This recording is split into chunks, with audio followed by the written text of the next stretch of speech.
कोतवाली में तो मेरा कोई सुनवाई बिल्कुल नहीं हो रही है और वो मेरे घर में आके मुझे बोल रहा है जो खुर्शीद है कि अपना अगर धर्म बदलेगी तो मैं तेरे को सारा सामान वापस कर दूंगा जिसमें उन्होंने मेरे सामान में कब्जा कर रखा है।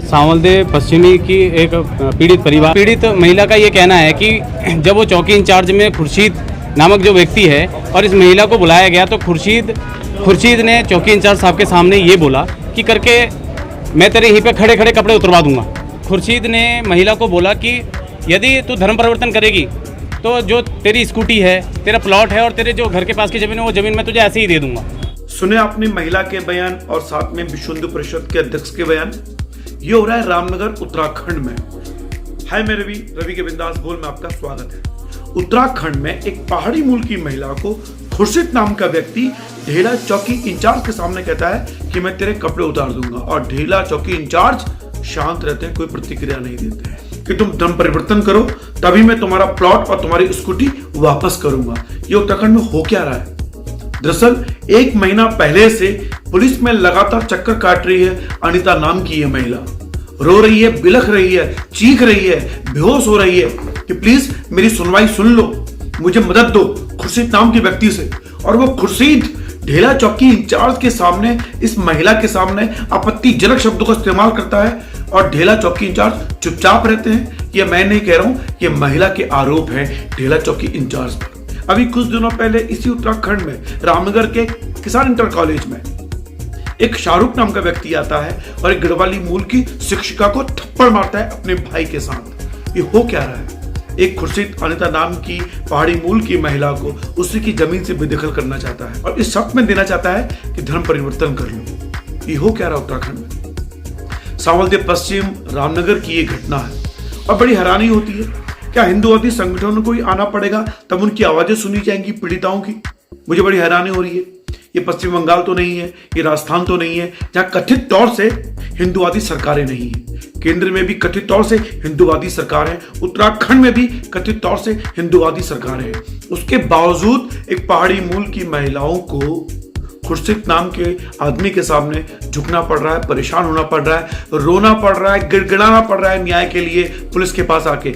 1 महीने से भी अधिक समय से वो लगातार इस रामनगर थाने में कोतवाली में आ रही है कि मुझे न्याय दिला दो, लेकिन उसे न्याय नहीं मिल रहा है। फिर मजबूरी में हिंदूवादी संगठनों को सामने आना पड़ा है और इसी बीच रामनगर के विधायक के सुपुत्र जो भारतीय जनता युवा मोर्चा के पूर्व उपाध्यक्ष हैं जगमोहन सिंह बिष्ट, उनको भी आना पड़ा और पुलिस को कहना पड़ा कि ये हो क्या रहा है। मैं ये कहना चाहता हूं कि हम अपने ही उत्तराखंड में ये पहाड़ी मूल के लोग बेगाने हो गए हैं, उन्हें न्याय के लिए धरने प्रदर्शन करने पड़ेंगे।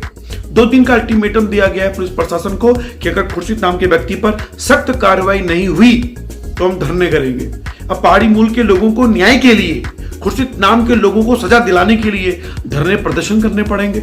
ये हो गई उत्तराखंड की हालत। मैं बड़ा हैरान हूं, परेशान हूं। हालांकि आप पीड़ित महिला के सूरज चौधरी विश्व हिंदू परिषद के अध्यक्ष रामनगर प्रखंड के उनके पूरा इंटरव्यू सुनेंगे और अंत में आप एसएचओ साहब रामनगर अरुण कुमार सैनी को भी सुनेंगे, वो क्या कह रहे हैं। सीओ साहब की जांच 1 महीने से लगातार चल रही है लेकिन न्याय नहीं मिल रहा है। मुझे बड़ी हैरानी हो रही है। हम पहाड़ी मूल के लोगों को अपने ही उत्तराखंड में न्याय के लिए दर दर भटकना पड़ रहा है। कभी किसान इंटर कॉलेज में आके महिला गढ़वाली मूल की महिला शिक्षिका को शाहरुख थप्पड़ मार जाता है। हालांकि वो सारे आरोपी गिरफ्तार हो चुके हैं, लेकिन इस मामले में, अनिता के मामले में पहाड़ी मूल की महिला है और खुर्शीद नाम का व्यक्ति ढेला चौकी इंचार्ज के सामने कहता है तेरे कपड़े उतार दूंगा और वो बेहाई से चुपचाप बैठे हुए हैं। 1 महीने से ऊपर हो गया है इसमें।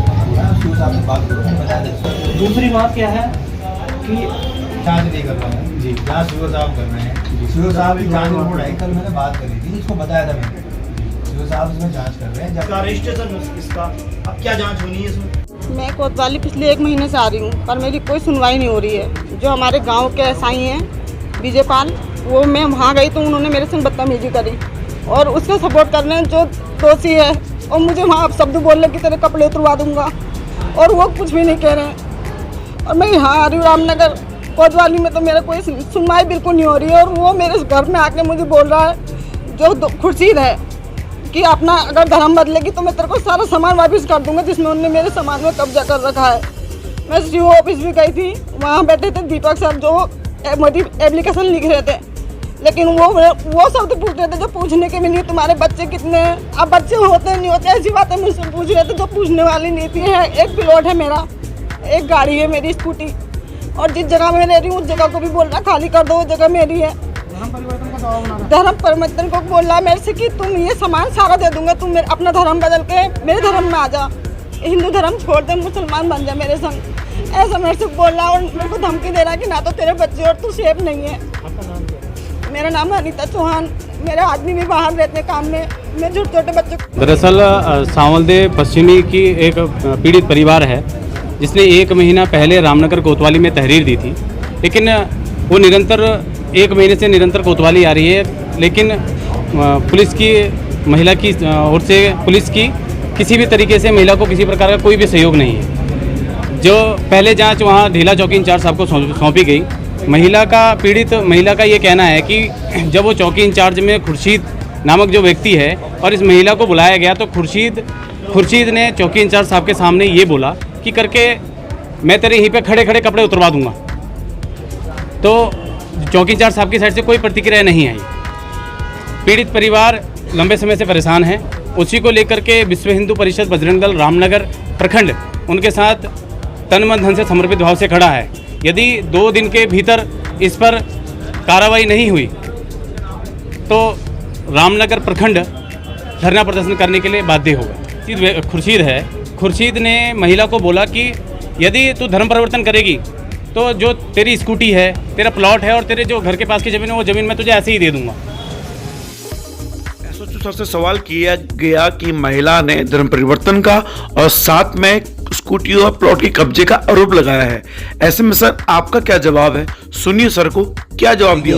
अनीता नामक महिला का प्रार्थना पत्र आया है जिसमें उनका जमीन और कुछ लेन देन के संबंधी उसमें फैक्ट थे। उसके फैक्ट के आधार पर पुलिस द्वारा जांच की जा रही है। इस संबंध में एक जांच पूर्व से ही क्षेत्राधिकारी महोदय द्वारा की जा रही है, क्योंकि मामला लेन देन का है और इस संबंध में जैसे भी जांच रिपोर्ट आएगी उसके अनुसार वैधानिक कार्रवाई की जाएगी। उम्मीद करता हूं कि आपने सबको सुना होगा। फिलहाल रवि के बिंदास बोल आप लोगों से निवेदन करना चाहता है कि इस उत्तराखंड में जिस तरह से पहाड़ी मूल के लोगों के साथ अत्याचार हो रहा है और हिंदुवादी संगठनों को सामने आना पड़ रहा है, ये उत्तराखंड का शासन प्रशासन क्या कर रहा है मुझे नहीं मालूम, लेकिन मिल की आवाज़ उठानी होगी। अगर नहीं उठाएंगे तो ऐसे ही हमारी महिलाएं कोतवाली के बाहर बेहोश हो जाएंगी और शायद किसी दिन मर भी जाएंगी बिना आवाज़ दिए। जय उत्तराखंड।